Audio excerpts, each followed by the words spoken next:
And we are live, ladies and gentlemen. Welcome to episode 138 of the Sling'N Lead Podcast. I'm TJ. And I'm Kent. Did you finish the assignment? I was like a second off. I almost got it done. Almost? Almost. Unsatisfactory. You are a no-go at the station, soldier. I'm not a doctor yet. Not a doctor. Well, you are a no-go. You have failed. Anyway, Kent, what's up with you, buddy? How's your week been? My week has been good. I'm sorry, I was just over here. Playing with our affiliate links. Yes. www.greenmountaindefense.com/affiliate-links to save 0% on gun parts, but help us in the process. That's right. And truthfully, folks, before the show, Kent and I were going through those. Some of them don't work anymore. Not for anything that we did or did not do, but just not available anymore. So the websites are still there. Of course, they're still great brands, but you will notice that if you go to that link that we've got down here below in the corner here, that some of things have changed. So some things haven't absolutely changed. I went down to Primary Arms. I got in a bar fight with them motherfuckers. They were sad they lost. So they took away our affiliate link. Or they started using Or they started using a different affiliate link software, and the beep boop or the beep the boop for the beep booper no longer beeps the boops. Which one of those stories do you believe more? I think the latter is probably the more accurate representation, but don't expect me to repeat it. Right. Too many beeps, too many boops. See, I like you better when you describe things by using just things for everything. You put the thing on the thing, press the thing, and hit the thing after the thing goes boom, right? Like, that makes sense to me. You start throwing too many beep boops around, and the beep booper can't keep up with the beep boops. My student tonight said, I literally just looked at him. I said, don't do that anymore. And he goes, okay. Like, what should I do? I was like, something other than that. I'll think of it in a minute. I'll get back with you. I will get back with you. It's important that your qualified firearms instructor has a clear plan of action to help you improve as a shooter. Anything but that. No, he's fine. He's a good dude. We were working on dry fire, live fire confirmation drills and exercises. That was fun. See what else is new. The confirmation of the dry fire, huh? Yeah. So this is going to sound. This is when you know you're an old man. No, Jesus. You know what the highlight of my week this week is? You bought a new fan for the house so you have better air circulation.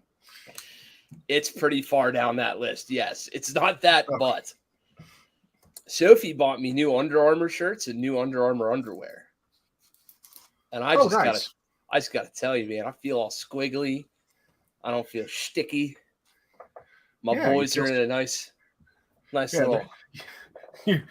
So the highlight of your week is you're getting moral support for your testicles. Well, so here's the thing. Did you know that Under Armour compression underwear was sold at a 3-inch, a 6-inch, and a 9-inch inseam? Mm-hmm. I actually did know that. Okay. Well, all I'm saying is I don't need the 9-inch. And I don't need the 3-inch. I've never been happier to be medium in my whole life. Oh, so you got the Goldilocks of underwear right now. You found the one that was just right. That's what I'm saying. I'm assuming what Under Armour's actually saying is how long's your dick in relation to your waistline? I think that's what they mean by inseam. I'm gonna leave that one alone. Do it. Nope, do it. How far do they hang? What are you saying? It's about the circumference of your thighs. Yeah. Yep. That could also be. Yeah. That's why that goes. That's why the inseam is what it is. The circumference of your thighs? Well, where your thighs might rotate. You remember, it's athletic wear, right? It's the original Lululemon, right? That's right. Dudes came up with it first. Fuck off. I'm right. But yeah, man, like, because believe it or not, the military, or at least the Army anyway, the Army started issuing, essentially spandex shorts to wear underneath your PT shorts, right? Now, let's be clear. The support of your genitalia is absolutely critical because some of those shorts are a bit more flimsy, and the lining that those things come with doesn't necessarily keep things contained. So they wanted to prevent any wardrobe malfunctions, but also it does cut down on heat rash from when you're running so much, right? So those were actually like 9-inch inseam spandex shorts. And yeah, they keep you from getting heat rash. We would actually even wear them whenever we'd go on long ruck marches too. I think you underestimate the ability for my thighs to come together at any point that they want to along the stratosphere. I can get my thighs to touch at my knees, at my thighs, or in my tummy.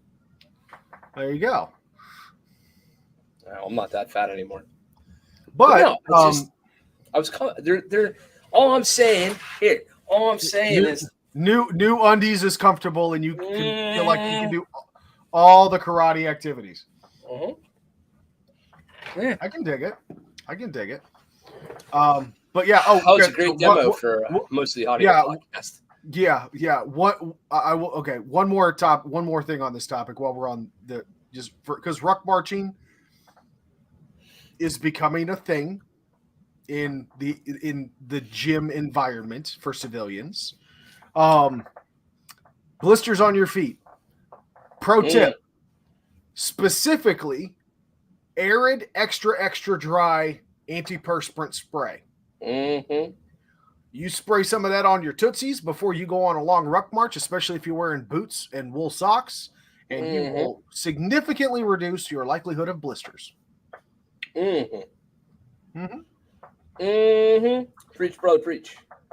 It does. It's a good tip. No, I mean that stuff. It does work. It works, especially when you can buy it at the dollar store. Indeed. It's like it's some old school like that. That's like Javon Musk. Like that's some 90s level hygiene technology, and it works like a charm. I swear by it. All right. So let's see, Kent. The topic of tonight is: do you really need that? You want to explain to the folks listening what exactly we mean by that? Like, do you really need an AR-15 with a 30-round banana magazine clip? That's not what we mean by that. Okay. Although, in the moment, I forget what we actually mean by that. Are you shitting me? We just came up with this topic this morning. It's the other morning. I was waiting to see how many times I could get you to blink. Yes. All right. So, training people, long evolution of time that we've been putting into this now. Years and years and years and years. We've been fucking training people on the guns, or been training with the guns, or been being trained with the guns. Dude, we have. I have. I know you do too. Boy, do we have some shit. Like, good Lord. Reloading presses, reloading dies, reloading components and presses and dies for shit that we don't fucking have no more. Magazines for guns that no longer exist or no longer in our possession. Batteries for optics that we have long since poofed away. Do you really need all the stuff? And then, do you really need all the crap that you're doing to the stuff that you are using? Right. So that's what we were actually talking about, was like, what do you really need? Like, and what's some kind of stuff that maybe we wish we'd have done differently along the way in terms of gear? Right. Not like, oh, this gear's better than that gear. This is the widget 2000 awesome sauce. More like, you know what I wish I would have done? I really, really, really, really wish I would have standardized on one optic for a pistol. Maybe two. Why do I have to have 4 different optic batteries? Why? Right? Perfect design. I mean, yeah. I'd also like to caveat in here that This all started, this conversation between Kent and I actually kind of started with a concept that we refer to as tools rationalization. It's a bit more common in the IT industry, as can be probably pretty easily understood, is that there's a lot of overlap, right? The reason that there is some overlap between different technologies or different implements, right, is because largely people buy things without fully implementing them.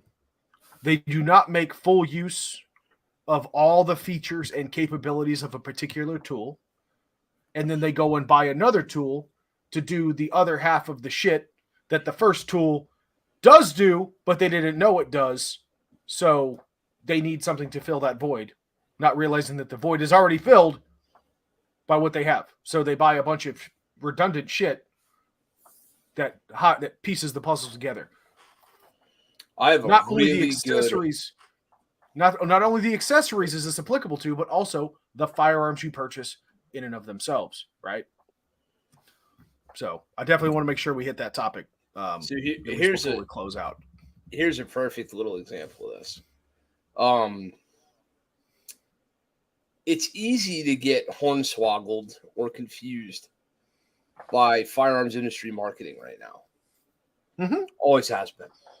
So, all marketing, but especially in the firearms industry. Fair enough, right? So let's say you had a company that made an optic that had the same name and an otherwise similar feature set. But that company made one optic in first focal plane and one optic in second focal plane. And said company used a pretty similar reticle in that optic. Right? So I have a feller who just came to, he just paid me $600 for some private rifle training. I'm not bragging on what I make for private rifle training. What I'm actually doing is giving you some context of this gentleman laid out good fucking money for my time. Okay? Gentleman laid out good money for my time. And as opposed to the people that lay out a little money for a good time. Right. That's funny. This guy here, right, he's a long-time professional tool user. This guy carried a badge and pointed guns at people for a living. And he looked at Green Mountain Defense and said, you know what, I could use some help with some stuff. So he came and said, hey man, I'd like to buy some hours of your time, and I'd like for the focus to be low variable power optics on rifles. Roger that, dude. Do you need me to teach you to run a rifle? No. You need me to teach you to shoot the rifle more effectively? I'll bet there's a thing or two you could teach me, but I think I'm all right. What do you need from me? Well, I see that you're up here in the competitions and the classes and the trainings that you're doing, and you're running around with them Vortexes and them EOTech, 1 to 8, 1 to 10s, and 1 to 6s, low variable LVPO optics. You're pretty effective with them, so I'd like to know what you know about them. Roger that. Yes, sir. We pay for private lesson. Great. Now, to a certain degree, the gentleman learned a valuable lesson in this real early, because I began to explain to him the difference between a second focal plane and a first focal plane reticle. One being a reticle that stays the same size no matter what magnification you turn, and one being a reticle that appears to grow with the magnification, come in and come out. Right? Now, I like second focal plane for that reason. I don't need a big, crazy, holy shit reticle at 1 power. I do like having there's a pretty detailed reticle at 8 or 10 or 6 or wherever I'm at. So I prefer second focal plane. Cool. I'm talking to him about my preference. And he goes, yeah. He goes, my one rifle, he goes, I bought both of these scopes. He goes, I can't get that reticle to work that way on the one rifle. So what are you talking about? He goes, well, I bought 2 of the same optic. Here's where we're going with this. He goes, but man, I got a really good deal on the second one. The only problem I have is I can't get the reticle to work the way the first one does. Why do you suppose you got a really good deal on the second one? Well, my boy bought a second focal plane version and a first focal plane version. What do you think of that? He had no idea. He mounted these things. He used the same mounts, same screws, same, the whole thing. He thought he took two of the same thing out of the box, put them both on the same gun, and went ready to rock and Roger. All of a sudden, he goes, "Fuck, is one more expensive than the other?" I said, "Yeah, about $300." He goes, "I thought I got a $300 discount." Sad noises. Sad noises. Here's the deal. His level of gear knowledge was just good enough to read all the reviews and all the articles and all the hoopla to go, wow, the EOTech Voodoo second focal plane is an amazing reticle. But it wasn't quite good enough for him to realize that they made a second focal and a first focal, and he didn't realize that he got something different. Now, he already knows that he has a preference because he knows which one of them two optics he likes better. He's got them both mounted on a 5.56 rifle. Is there any justification for him keeping the other one? Right? If he knows what he likes. Right. So he knows what he likes now. But so now here's our guy. So, he bought a $900 optic and a $1,200 optic. Now he's got a $900 optic he don't like, so he's going to sell it for $700. He's going to buy another $1,200 optic. Survey says he lost $500 in that little deal because he didn't have he saved $700 on the $1,200 optic.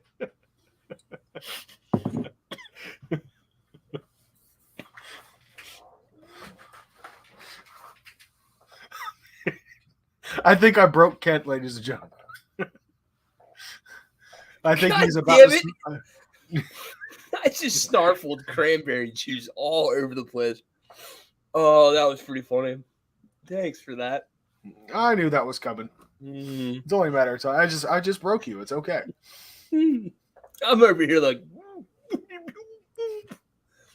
Anyway, so the other thing, my mental genesis for this conversation is just how gear focused people are. And maybe do we really need that much of a focus on gear? Here's what I find myself doing anymore. I'm not going to say on the podcast how many above 100 serialized firearms there are in this basement. But here's the deal. I find myself using the same 8 or 10 of them pretty fucking regular, right? Mm-hmm. For a perfect example, I'll use my Genesis on the Glock platform to talk through this now. TJ, what Glocks did I own? Yes.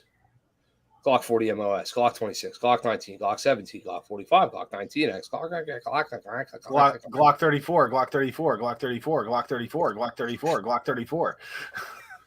Yeah, keep going on the 34s. You get my point, right? All right, so there might be about 30-some Glocks in this house. What do I need? 9mm? I need a Glock 48 and a Glock 34. That covers all my actual needs. Right. If I can carry a 17, I can carry a 34. If I can carry a 45, I can carry a 34. If I can carry a 19, I can carry a 34. And if I need to carry a 19, it's because I need the shorter grip. And if I need the shorter grip, might as well have the single stack 48 with the shield arms bags. I have the same mag capacity. Right. So all of a sudden, this whole intricate system of things that I've invested in, I'm genuinely considering divesting. Now, I'm not going to because, number one, gun prices are on the rise. Number two, you'll never be able to get a hold of any of this shit ever again. Number three, at the current usage volume I have on some of these Glock pistols and stuff, 25 years from now, I'll have worn out all the Glock 34s, right? So to a certain degree. And along the road, some of those might have parts Frankenstein from others. Right. But you get my point. Like, as you look at all this, you go, man, I spent a lot of time perfecting and fucking around with and exercising with and learning about a tool that I no longer use. I have not carried a Glock 19 in fucking forever. And yet, I have 15 round Glock 19 mags times about a bajillion. Mm-hmm. I've helped load half of them. So, yeah, that's true. How many fucking Glock 19 barrels do I have extra of? How many Glock 19 grip frames do I have? How many 19 length slide components do I have? Well, don't worry about it. If you have a 19 length slide, you can also put it on your 45 or your 19X. Great. We'll get there. I don't use them fuckers either. 19s, 45, 19Xs are almost entirely outside my use case now. I don't use them anymore. Haven't forever. And yet I have a whole ecosystem dedicated to a tool set that is collecting dust. Mm-hmm. Right? 17 versus 34 is kind of more of a like, man, whatever, okay, fine. How about other ecosystems? How about other, Walther? The Walther steel frames, the Walther PDPs, the Walther 15-round mags, the Walther performance triggers, the fucking... My point is, when you're buying firearms accessories, gear, equipment, training stuff, shit, cheap parts, I don't care what you're buying. You're not buying a thing. You're buying an ecosystem of things. Yes. You're buying the thing. You're buying the holster for the thing. You're buying the optic for the thing. You're buying the umpteen fucking mags for the thing. You're upgrading the thing to support your uses on the thing. How you like to carry it, how you like to trigger, how you like to grip. Blah, blah, blah, blah. Till you're done, boy, you're doing a lot of fucking around. So in this house now, I should stop counting guns and start counting ecosystems. Let's do it real quick for the users or for the listeners. AR-15 ecosystem. Holy fuck. I'm actually not going to talk about that one on here at the length that I should, because one of these days the Bureau of Assholes, Touchers, Fuckheads, and I don't know, ATF-E, what's E? Edwards, I don't know, something. The ATF Bugly boys are going to show up here someday for all the freaking AR-15 crap, right? But that's an ecosystem. The AR-15 is an ecosystem for me in this house. Triggers, springs, mags, buffers, stocks, fucking optics, light mounts, forehands. Holy shit. The pile just...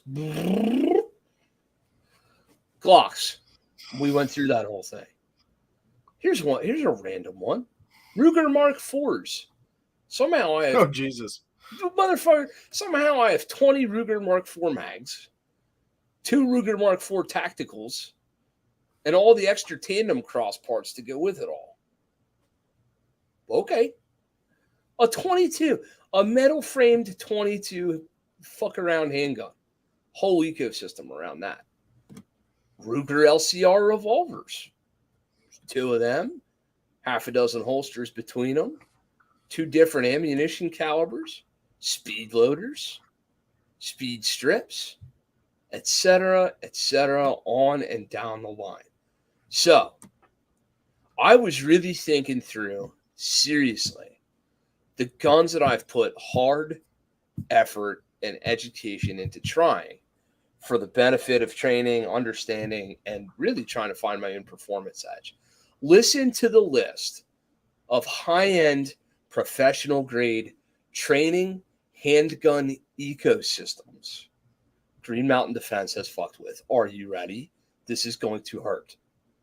2011, Glock, FN 509, Walther steel frame, Walther PDP. I'm defining an ecosystem, by the way, as more than one gun, fuckload of mags, couple optics, couple holsters. Okay. Walther steel frame, Walther PDP, Beretta LTT. Well, that one, not more than one gun, but God knows I had everything that went with it. Times a gajillion. SIG 320. SIG 320 RX. Oh, what am I missing? Oh, 365. No, we're not. I'm going professional grade full size. We ain't even down to the. Oh Jesus. Okay. Gee, right. Smith & Wesson M&P. CZP-10. What the fuck else am I missing? I feel like I was able to rattle this off earlier. Anything else in there? What else have I tried? LTTs, Walthers, 2011s, Glocks, SIGs, Smith & Wessons, FNs, CZ. That ends it. Then we go revolvers.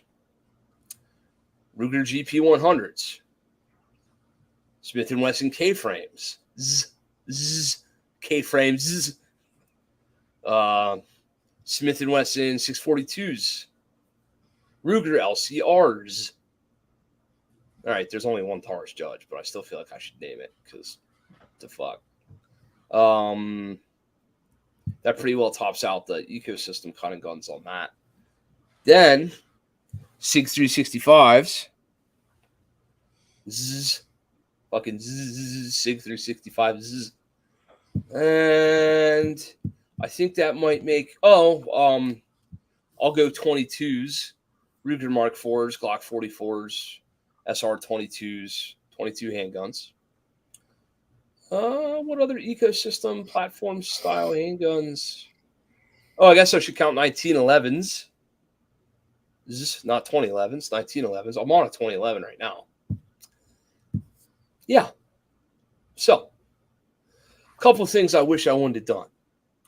If we round out all those edges and we get to the actual meat of the issue, my training reps far outweigh Glock over everything else. I've got way more training reps on a Glock, specific Glock 34. If you say a Glock 34, I've got more training reps on that than any other one single handgun. If you say Glocks, like the whole system of Glocks, I'll shoot the rest of my life. And unless I'm on the 2011 right now, and unless I never touch another gun my whole life, Glock will be the thing I've shot the most. You know what I mean?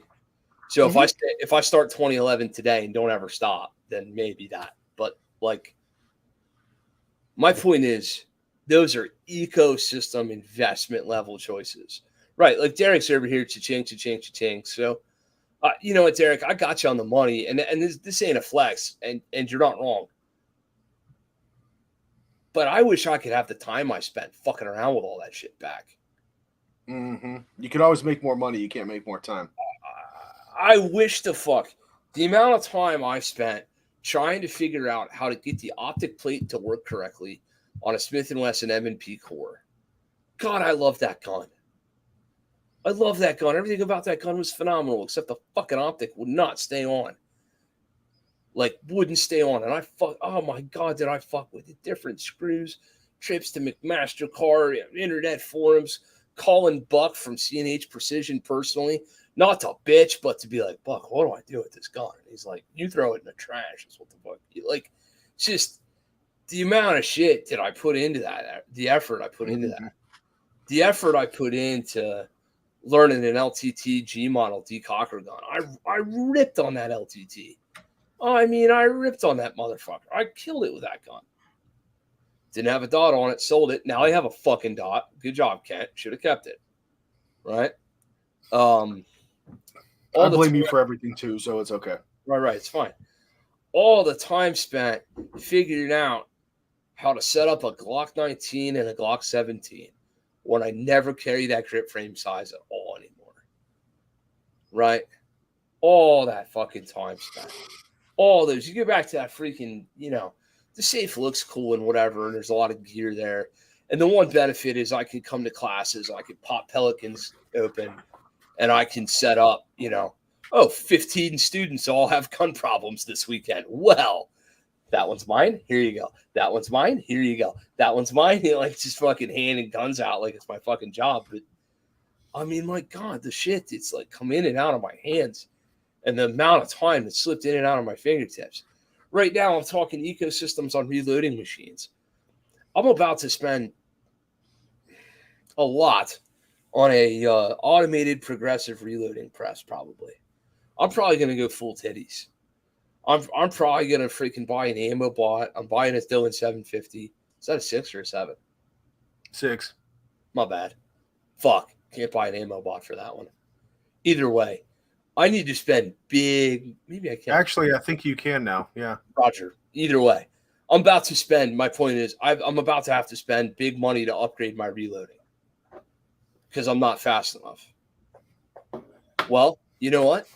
There's a whole fucking Dillon 550 and all the fixings over there. A whole press, all the stuff to run the press, all the setups, all the tool heads. I wish I wouldn't have stopped there. I wish I'd have just went big tits to start. I should just went right for the ripper to start. Because now I'm going to have all the money I put into that, plus all the money. If you haven't figured it out, I'm talking to TJ about buying his reloading press off of him. But so I'm going to buy a used reloading press off my boy. The one good benefit to that is keep the gear in the family, so that's cool. If ever needs it back, you can always get it back or bring components or whatever. But holy fuck, till I'm done with all the retail money, time, effort, and energy on the first system, and the new time, effort, and energy on the second system, I could have had the fucking Cadillac. Right? Yeah. All the different optics that have been tried and failed, all the different freaking magazines didn't work, all the holsters that didn't work. This experience is great because I can, student shows up and goes, I was thinking of, and I just go, no. And they're like, okay. And I'm like, no, I have traveled that path. It is a dark and lonely path, and there is only shame at the end. Right? And they just kind of look at me and I'm like, nah, man, I'm telling you right now, that fucking don't work. I know it says it works on the internet, but that motherfucker don't work. It's not a thing. It ain't gonna work for you. Right? And I think through all that stuff, and I guess what I would ask of you guys, the student, you guys, the end user, the listener, is to whatever investment you make, center around the tool that you think of as an ecosystem. Treat a gun like a car. That motherfucker's going to need brakes and tires and oil changes and eventually someday a transmission. And it's a thing that you're going to touch and use most days of your life. And really, truly, if you could steady yourself to an ecosystem, fine. I think it would be good. If you want the level of experience, if you want to be the guy like me that can rattle off all the guns that he's tried them all, I want you to understand what I mean by that. I mean, I competed with those guns. I taught classes with those guns. I achieved firearms training certificates with those guns. I fucking went to other people's gun schools with those guns. I'm not talking, oh yeah, I bought a CZP-10 and put 500 rounds through it. No. I mean, I wore me the fucking grip off of one of them bitches. I tried it hard. So you guys know, you dudes in the chat know what trying a gun hard feels like. Dry fire, live fire, dry fire, live fire, dry fire, live fire. Fuck it, broke. Fix it. Dry fire, live fire, dry fire, live fire. Fuck it, broke. Fix it. I've put that shit through so many cycles at this point. One of the things I can tell you is I have come to some conclusions. I know what I like. I know I like full-size Glocks, full size. I like Glock 34s. I know I like Glock 48s. I know I prefer guns that print with a more neutral grip angle than originally. I used to not mind the Glock grip angle. Now it bothers me after having gotten so good with so many other guns. And I don't mean I don't like the way it looks. I mean, I shoot so fucking much and dry fire so fucking much that it affects the way my wrists feel. Right? So that's what I mean by that. But I wish guys and gals would really like take a big, wide step back before they bought something. Because you're investing in a whole ass ecosystem. And I would tell you right now, like if you're the guy who's got, I don't know, you got 4 or 5 Glocks and holsters for them, and you got some mags and some compatibility, and you got some lights, and you got some optics, and you got some shit working for you, and you know how you like them done, and you know what you like done to them. You got your triggers figured out and shit. I'll tell you what, man. The platform that has really actually changed my feelings for a while now, and it's been consistent, has been this 2011. But I'm going to tell you, dude, like the difference between the Glock and the 320 and the CZ and the Smith & Wesson and the PDP and the fucking on and on and on and on.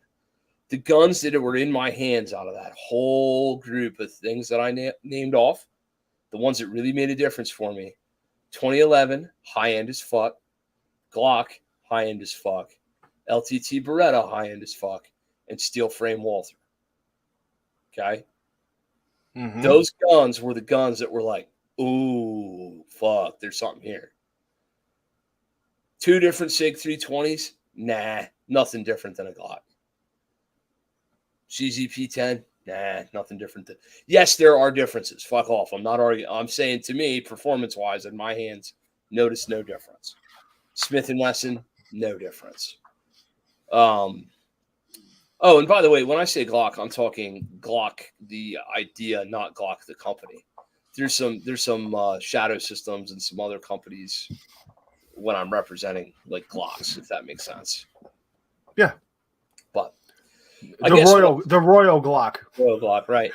I guess what I'm saying is I invested in about 10 or 12 pistol ecosystems.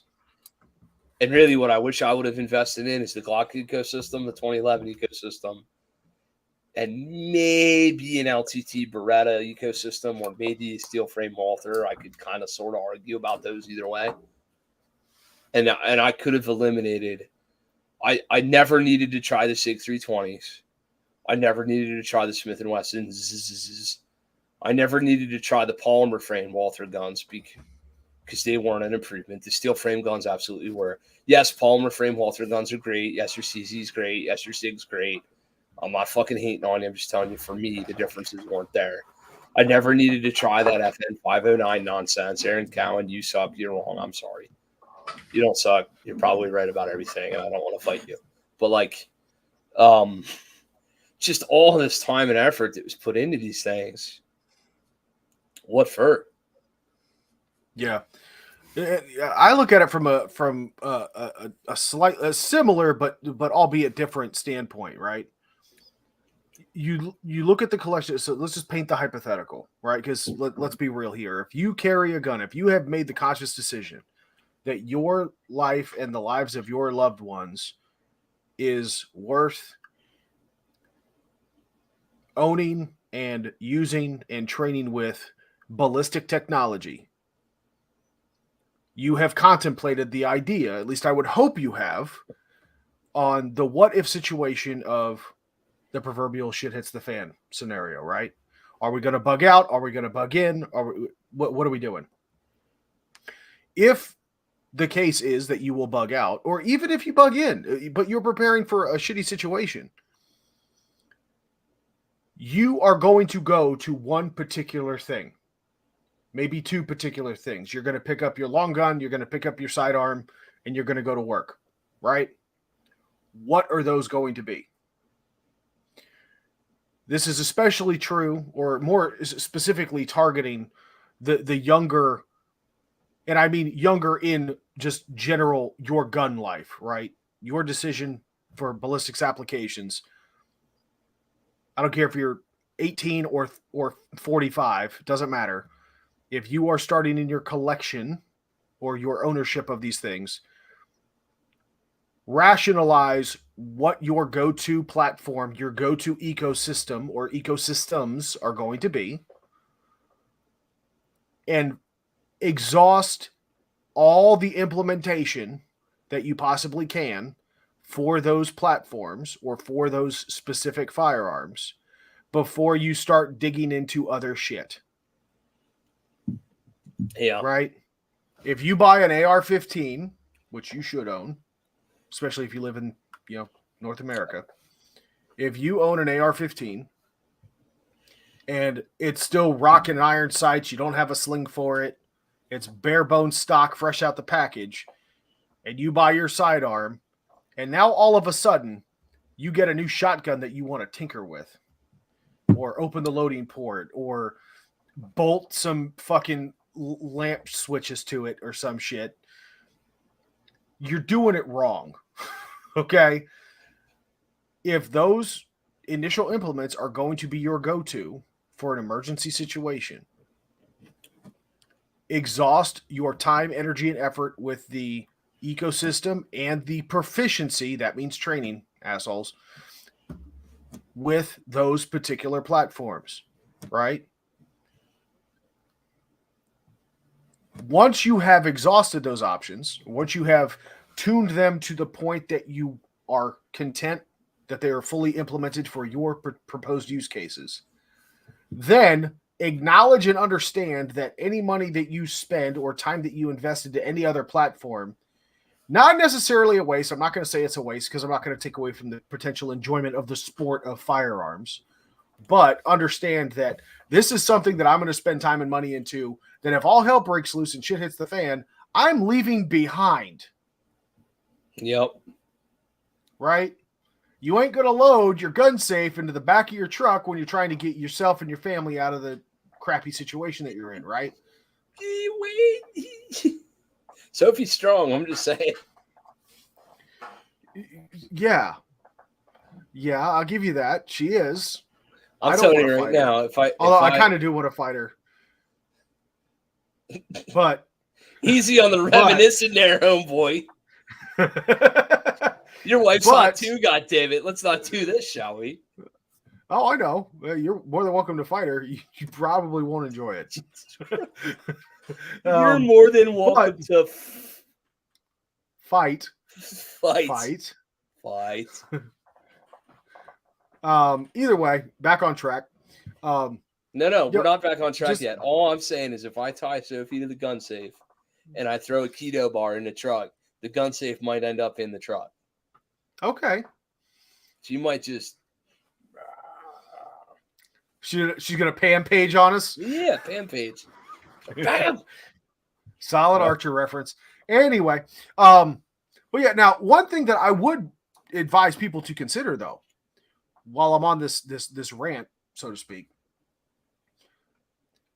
think about investing in the platform or that ecosystem with multiple platforms. So let's say AR-15s is what about arming your other family members? Yeah, man. Right. So if we're going to an extreme situation, granted, you're probably not going to need to give little. You're probably not going to need to give little Timmy an AR-15 and tell him to go play roof Korean. But that's one of, believe it or not, that's one of the reasons. Yep.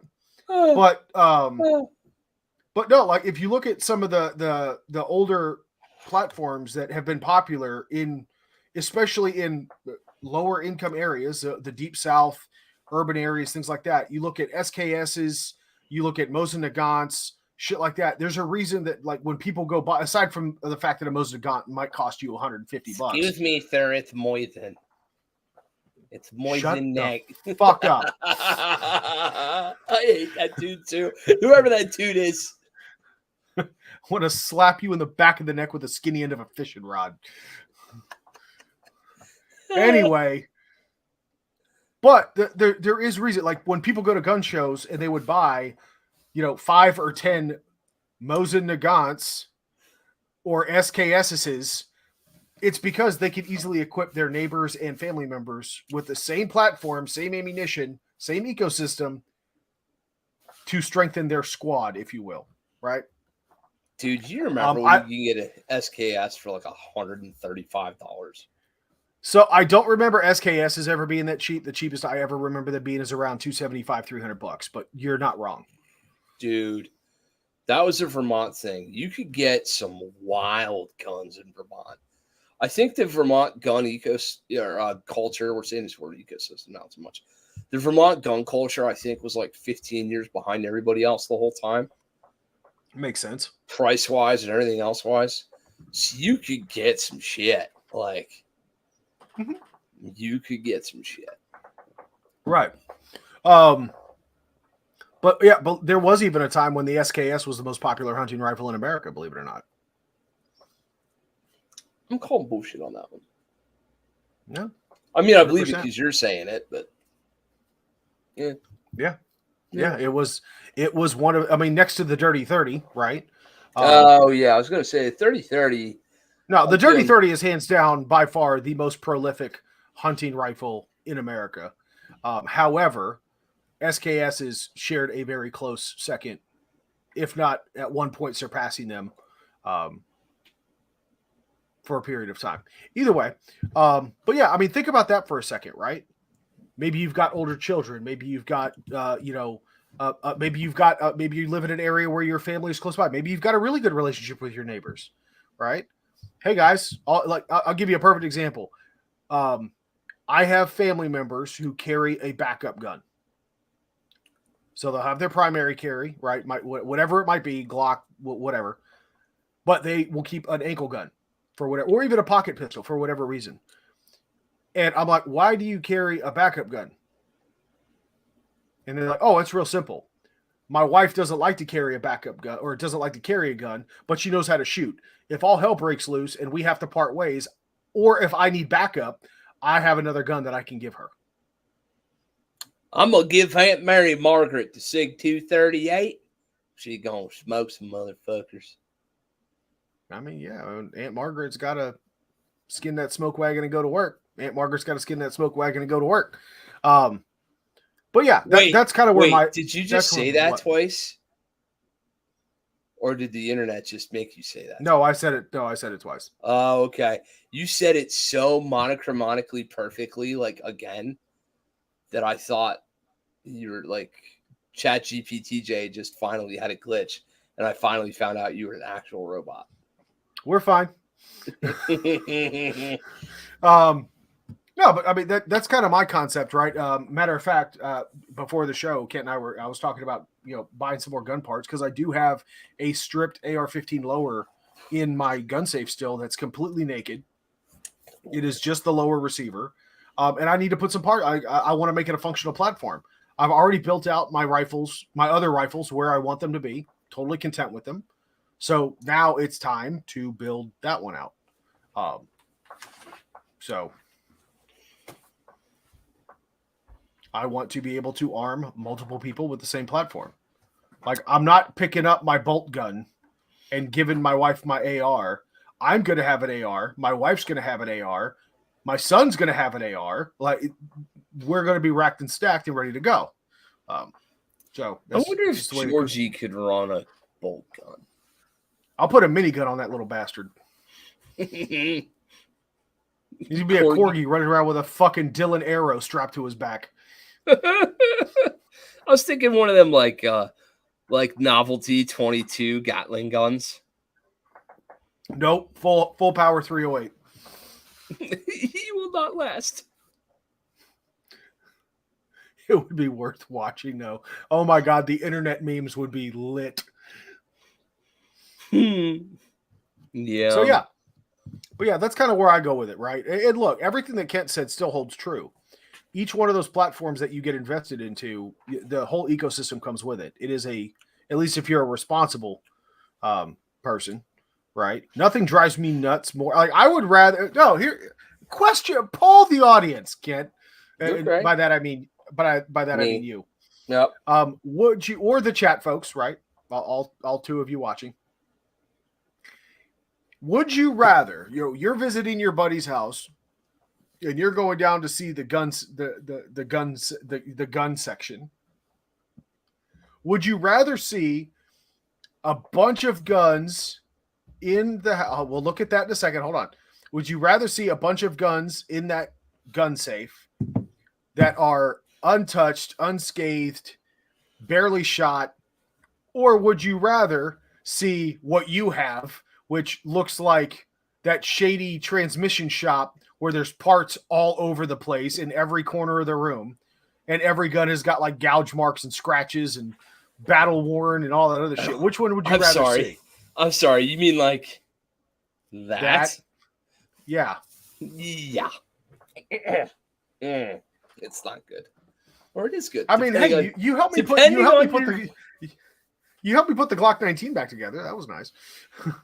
Literally from being like one of those, one of those, one of those, one of those. Yeah. Yeah. I think I would rather see my basement. Derek, right? You're wrong. It's not a toss-up. You want the guy who's never touched any of that shit and it's all pristine and perfectly looked away, and he don't know how to run none of it because it's all safe cleaned? You want that fucking... Here's my pristine $3,000 2011. What the fuck? I mean, look at that gun. It's ridiculous. When it has permanent powerlifting chalk on the grip. Yeah, there's literally like that's not... That ain't coming out. You're not washing that off. That's right. Not coming off. Yeah. Yep. But yeah, so look, I appreciate the people that truly invest the time. Like, don't just be a guy that goes out and buys a bunch of shit. That's just obnoxious. Yeah.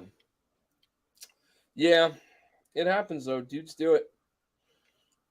I'll tell you this much though. The one thing I have to benefit from all the crazy is I can tell you things.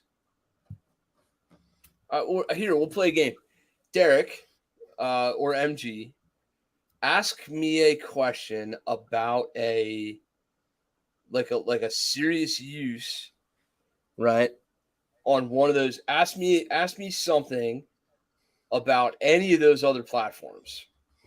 Like we'll just play Stump the Chump, and I will tell you, what I'll say is something to the effect of, well, here's what I did, or here's how I handled it. This should be interesting. Because fucking with all those different systems has given me some pretty deep experience, and that's been fun. We are not continuing this podcast until one of these folks asks a question. No, Jesus. MG or Derek, ask me a question. They question. can't type that fast, and there's a 10-second delay. Okay, well then.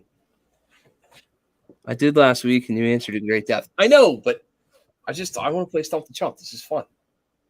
What's the barrel twist ratio on a Ruger Mark IV? I don't know. Yeah, see, they're done. We can move on with the podcast. No, it wasn't about my knowledge. My point was actually because I fucked around with all those different platforms so much, I could tell you some like esoteric weirdnesses and things that most people wouldn't understand. I can give you an example. LTT Beretta, non-factory grips, lock grips, adding lock grips to an LTT Beretta is almost impossible if you're left-handed and you have swapped the magazine release to the right side. Everything's more impossible when you're left-handed. Okay, but the lock grips are cut out for left-handed for the LTT, and they kind of sort of don't fit so good. So okay, I know how to stump you. Write me a 1-paragraph essay without getting ink or pencil on your hand. Shut up. That's not. Forget it. All right, MG. If you've driven 30 trucks if you've been in the trucking business for 30 years, and every year you drove a different truck, and you put 50 or 60,000 miles on a Peterbilt, and then you put 50 or 60,000 miles on a Smith built, and then you put 50 or 60,000 miles on one that Larry built. I think it's all truck companies' names are just a dude and then fucking built at the end. I don't know. Maybe that's totally wrong. Or a Mack, right? You've driven, I bet you know some shit about a 1995 Peterbilt something or other, because you spent that much time with it. So the next time you're talking to a guy professionally and he's telling you about how the Jake brakes don't Jake, but they do break on the Mac, and he can't figure out why, and you go, well, back in 1995, I was convoyed up, and it was a pale dark moon on the 5th of June, and a Kenworth pulling logs. Right. So eastbounded down or whatever, and I figured out some shit, and now I know some shit. That was my point. So if there's anything I did gain, it was a lot of. And that segues nicely into actually kind of the point that I was about to make as you were saying that, Kent, is that for someone like you, who is a professional firearms instructor, this stuff, like, it almost makes sense for part of your journey to be that period, or that almost seemingly never-ending period of self-discovery and learning, so that you can help course correct and guide students more effectively, as you often do, right? The reason you have a judge is because you jerk the wheel of that student to get them back on the right path, and you took their gun from them. Yeah, I did. I know shit. Right? I hate crime the nun to steal a Taurus judge. That's the worst version of that story. Right. Right. She actually used to be a nun, and what I did wasn't a hate crime, but it was close. And I was like, you will give me that gun? I don't know. In 2023, it's probably a hate crime. I stole a Taurus judge from a nun. No, but you know what I mean? Like, some of it's been an interesting journey in terms of like what you've fucked with. Like, there's a reason you can't play Stairway in a guitar shop. Oh yeah. Right? That's good. That's people good. Have learned because people have learned that a 7-minute guitar solo for people that can barely play it in the first place probably shouldn't be riffing on it in the middle of a damn store. That's a good analogy. I have my moments, buddy. So you've had some good TJ Southernisms tonight. For those playing the podcast clip game, we've got I want to hit you in the back of the neck with the skinny end of a fishing rod. We've got to use that one. We've got it was the palest of moons on the 5th of June, and Leroy was hauling logs or whatever. I know. It's the opening line of Convoy. I know. And then we've got the fuck else did you say that was funny? I forget. I can't wait to re-listen or watch. Yeah, someone's got to listen to the show, man. You're a continual fucking, like, the fact that we're moderately successful at this, and for the size podcast and business that we are on, we have like a pretty decent little following that actually downloads these and listens to them in the cabs of their trucks while they're murdering hookers, I assume. Internationally, I might add. Not necessarily internationally murdering hookers, but you get my point. Right. So, like, right. So my point is, like, we've reached some modicum of halfway decent success with this podcast, and your continual need to shit on. You're always like, yeah, there's 2 people in the chat. The fact that I'm fucking texting with 20 other dudes, no. That there's 2 in the chat, so TJ's gonna fucking...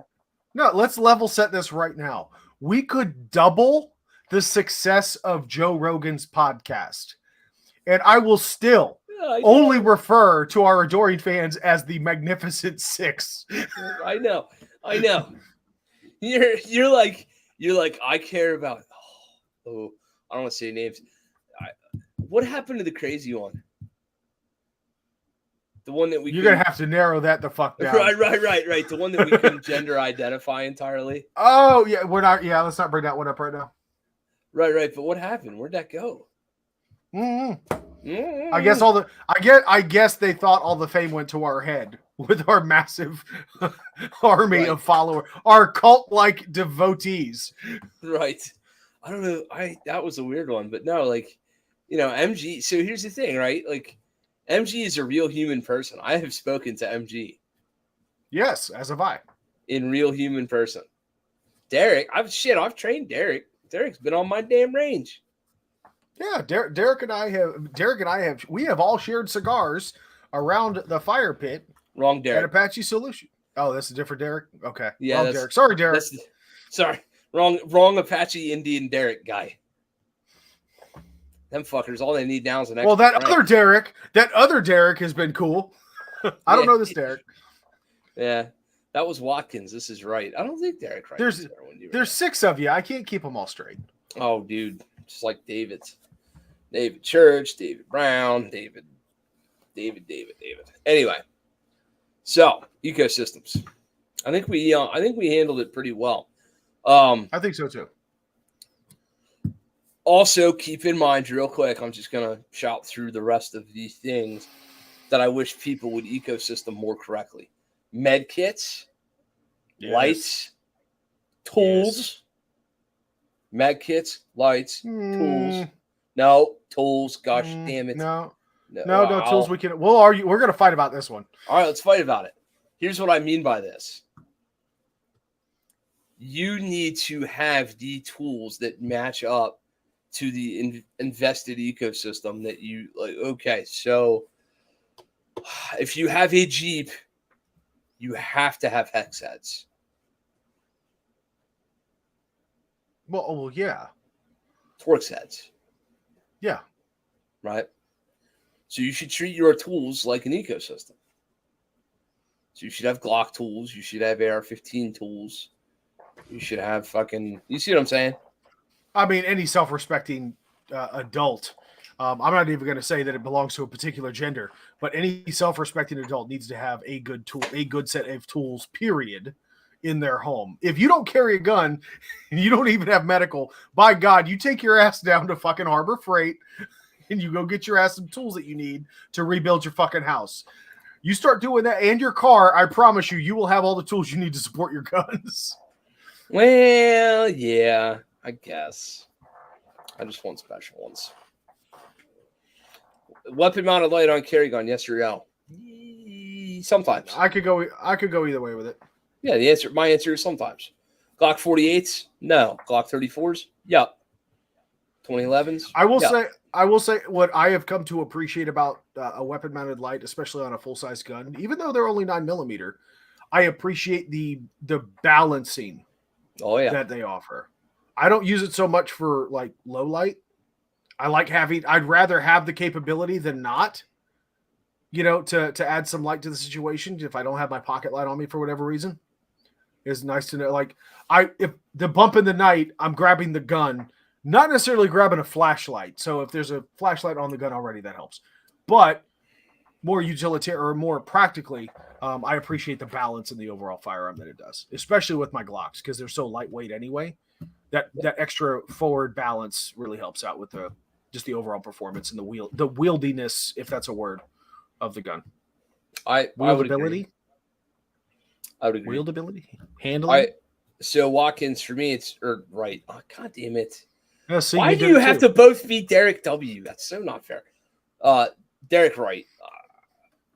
For me,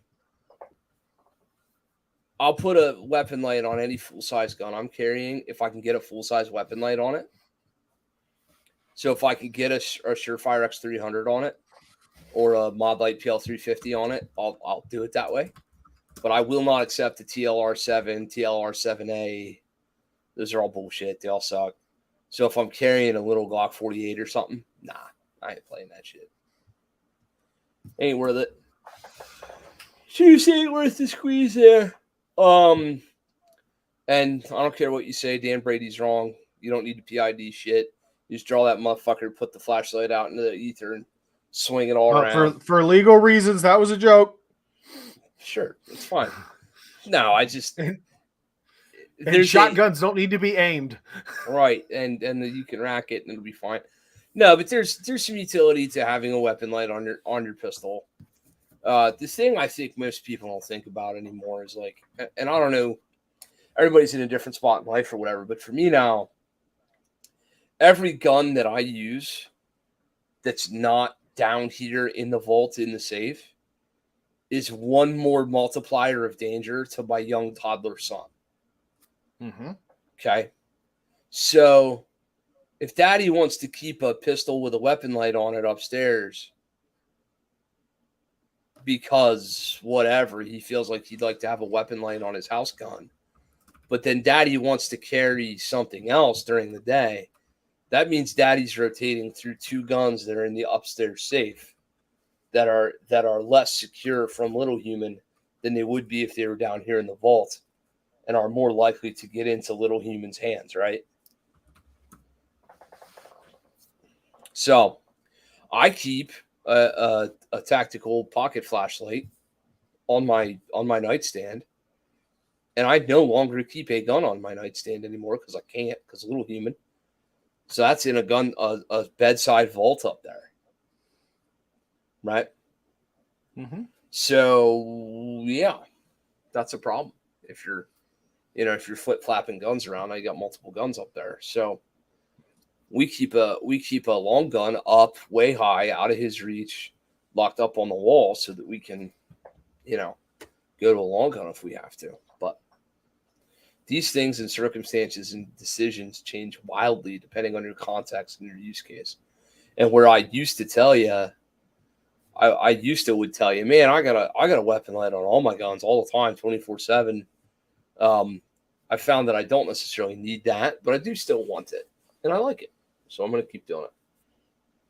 And I can conceal it because I'm a big dude, and even though I'm like not as big as I used to be, I'm still always going to be a big dude. So like, I can get away with it. You're cuddly.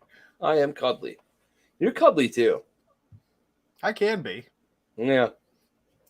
Just got to get past the growls and the bites and the punches. Okay, I gotta tell a quick story.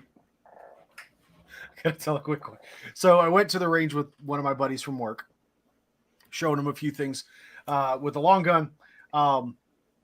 His wife had only met me for a very brief period. Like we're talking like 5-10 minutes. Didn't actually get to exchange, like other than pleasant salutations and getting greetings. That was about it. That initial introduction. So he gets to the range. He's like, yeah, man, I told my wife I was going to the range with a buddy, and she was like, well, who are you going with? And she said, I'm going with TJ. Her immediate response, oh, he seems kind of rough. And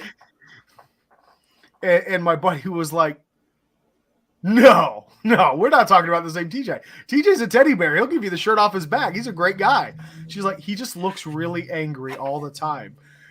He's like, honey, that's just his face. He looks mean so he doesn't have to be mean.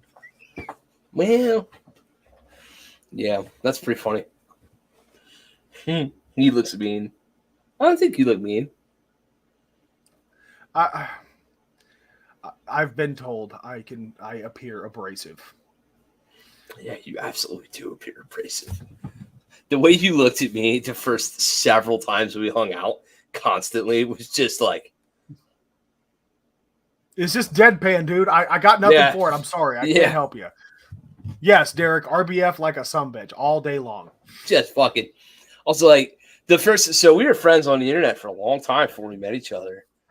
And the first time we met, I was like, hey, what's up, buddy? How are you? And he was like, hello. I wasn't that bad. It wasn't good. Yeah. All right. Well, I mean, I think that about covers the topic, don't you think, buddy? Yeah, I was just gonna say it's been fun, it's been real, but it ain't been real fun. It's time to go to bed. No, this is fair. Good. This was good. No, it's a must-have topic. It is a must-have topic. Yeah. So what do we got coming up, dude? I mean, it's July now. We got some things coming up here in the near future. What do we got going on? I have one slot left for Tim Herron at the end of July. Maybe. I haven't checked in 4 hours. Shit keeps changing. So I think I still have one slot left for Tim Herron Practical Performance at the end of July. So that's going to be pretty rad. At this time next week, I will, by now I will have been through my first day of Range Master Instructor class. Master. I say the word master a lot. So that'll be Friday, Saturday, Sunday next week. Getting on into almost time for us to go down and see the Apache fellas. September 9, 10, 11 weekend. We'll be down there for defensive pistol metrics. I have it on good authority that Derek Wright is going to go online at www.greenmountaindefense.com/training and sign up for that class right fucking now. Right now. Derek Wright just said he was going to do it right now, right here. He's going to do it. And then and we got some new classes posting for handgun fundamentals over here in the town whose name I keep forgetting, Hummelstown, Pennsylvania. So that's going to be pretty fun. We're doing some handgun fundamentals over there. And our private lesson calendar is so effing booked, I'm seriously considering quitting my day job for real. How about that? What will the port industry do without you? Man, them little dick enthusiasts are screwed. I've got the littlest dick on a man you have ever seen. TJ's like, yeah, you do. I was going to say hung like a horse, a seahorse, but a horse nonetheless. That's funny. That is funny. What do you got? You got any jiu-jitsu tournaments? You can tell I'm getting tired because the jokes are losing their power. Yeah, actually, no. No jiu-jitsu. So I'm training. Obviously, I'm doing more firearms training and stuff. Keeping my own skills sharp, trying to be ready for the razzing and awkward glances from Dan Brady that I'm going to get at Apache Solutions in September. But yeah, so with regards to the tournament scene, I have come to the conclusion that I want to do one, maybe two, but my goal is one major tournament a year. So either Pan or Master Worlds, like one of those two. And I'll do a few local tournaments here and there. So I don't know when the next Nashville tournament is. I'll have to look up what the schedule is, but I've enjoyed my summer off. I mean, I'm still training. I'm still going to the gym regularly.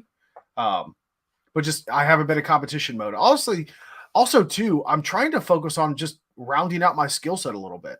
Whenever I get into tournament mode, I focus on what's called my A game, right? These are the moves, the techniques, the process. This is my strategy when I get onto the mat, right? I'm going to do X, Y, Z, end with A, B, and C, whatever have you.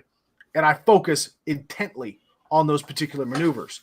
And I don't allow myself to branch out and learn other techniques or different guards or whatever have you.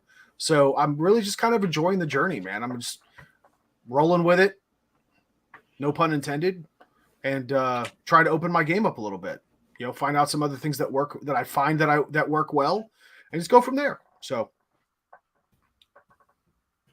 right. So what's your A game? Let me get your A game. Smash pass, Kimura. I got to take you down first. Well, fucking come at me, bro. Every jiu-jitsu tournament I've ever seen, the first thing that happens is both dudes sit on their butts, put their feet in the air. No, not fucking guard pulling, pussy mother. Not me. I know, I'm just talking shit. Single leg to a back take transition is probably high on your capability list. It's in there. Yeah. And then I'm not going to give it up on the podcast. I got to keep my opponents guessing. Some of them might come across this and figure out what I'm going to do before I do it. The fun part is they can't stop it from happening. But I like that air of mystery behind my game plan. They can't stop it from happening. I love it. Nah, he's right. He good at jiu-jitsu the Jews quite well. I'm going to open mat or no-gi tomorrow. Good. I'm actually planning on taking my daughter. That is a big milestone, right? This is important. I am taking my youngest child, my daughter, to the range for the first time tomorrow. Or I should say this weekend. It will either be tomorrow, but they are calling for some pretty nasty thunderstorms tomorrow. So it may be Sunday morning before open mat, but this weekend my kiddo will be getting behind a gun for the first time. Dude, I cannot wait. Yep. If I'd have known, if there was any forethought to this at all, well, but it's your thing. I was going to say I would have loved to have been there for that, but you need to be there with her by yourself. No, in all honesty, I would have loved to. I would have loved to have had you there, bro. We should have done it when you were up here. We should just went. We should. Well, because because I didn't have my son's first rifle when we went up there. Right. So I'm going to be teacher. I've got a little Cricket single shot 22 that I teach him on at first to start with. Yep. And yeah, I've got that. I'm going to break that out of the safe and take that out. Nice. That's going to be so fun. I might bring, if I'm feeling froggy, I might bring my bolt action, my Ruger precision rimfire in 22 Magnum and take her over to the longer range and let her have fun with that. But I also don't want her to get intimidated because the downside is at that range, the rimfire section shares an area with the 500-yard section. And you got guys out there with the bigger, like they've got big guns and stuff, right? Like ARs, 308s, 6.5 Creedmoors, all that other shit. I don't want, like with the little 22, I can take her to one of the small bays and we can have our little private area. And this way I can get her to focus on, the safety fundamentals and all that stuff. So I don't want her, I'll probably give her a tour so she can see it and start getting exposed to the louder noises. But I don't want her to try to focus on what I'm telling her to do while she's being distracted by everything else going on. Man, you're going to do such a good job at that. So that's going to be so cool. I try. Awesome, dude. So, well, that's the accomplishment of the week right there. Absolutely. All right, dude. So here's the deal. Something else that just happened this week was I got to have lunch with our good buddy, Mr. Cameron Hayes. He ended up here in the North Country-ish north. He was still on the southern side of the Mason-Dixon where he was sleeping, but he crossed into the northern territories for lunch. So I got to hang out with Mr. Cam and Miss Kelsey. Short story long, keep buying T-shirts, would you? They're doing great. They're in good spirits. They're squared away. They'll be fucking fine. They'll absolutely be fine. But help them out. Like hit up that T-shirt. Send them a little love. He was talking about, about some different things in life and stuff. I'm not here to talk about like money or personal or finances or whatever with the dude, but those folks have really been through it and they've come out the other side and they've done quite well and we're proud of them. So buy some T-shirts, y'all. That's all I'm saying about that. Yep, links are going to be in the description and it's scrolling across the bottom of the screen right now. So Teespring, Sling'N Lead Podcast. stand-with-cam. Oh, you want to hear something funny? Sophie got up that morning. We were getting dressed, and she went to go put that shirt on. Didn't she? She almost put that shirt on, and she was like, "I think he would think that was funny, right?" And I was like, "He would." And we both kind of came. We were like, "Well, it's kind of like wearing the concert T-shirt from last year, this year's concert, right?" Like, if we'd have had a shirt that said like a picture of people in wheelchairs with an X through it, like no handicap or something like that, it would have been funny to wear like the opposite shirt, but we don't have any of those. I'll tell you what, I will make this commitment. I will work on a design version 2 because that's a really good point. Last year's concert to this year's concert show, right? Or last year's concert T-shirt to this year's concert. Can't do that. So I'll keep the original because, of course, vintage. Right. Vintage. But we do need a new. But we need that. And frankly, I kind of want a T-shirt with a corgi wearing a Dylan Arrow 308 on his back now, too. So yeah, okay. I might as well kill two birds with one stone and come up with a new shirt for Cam. So we'll go from there. Okay. Corgi, Dylan Arrow, little legs. It'll be the little legs / missing legs shirt. Oh dear God. There you go. I got it. See, it could work. You're the brawn, I'm the brains or whatever when it comes to the beat booping. I come up with all the good ideas. Yeah, something like that. That's not at all. We'll have that debate at the next episode. Yeah, that's not at all true. Anyway, bye everybody. We love you. We miss you. Yep. Thanks everyone. That's all the time we have for this week. Of course, as a reminder, greenmountaindefense.com/affiliate-links. You're going to buy gun shit anyway. You might as well buy it from our affiliates that help contribute to the show. So thank you all very much for your time. Have a great weekend. Till we see you next time. God bless you. God bless you. Take care of each other and get out and shoot. That's you.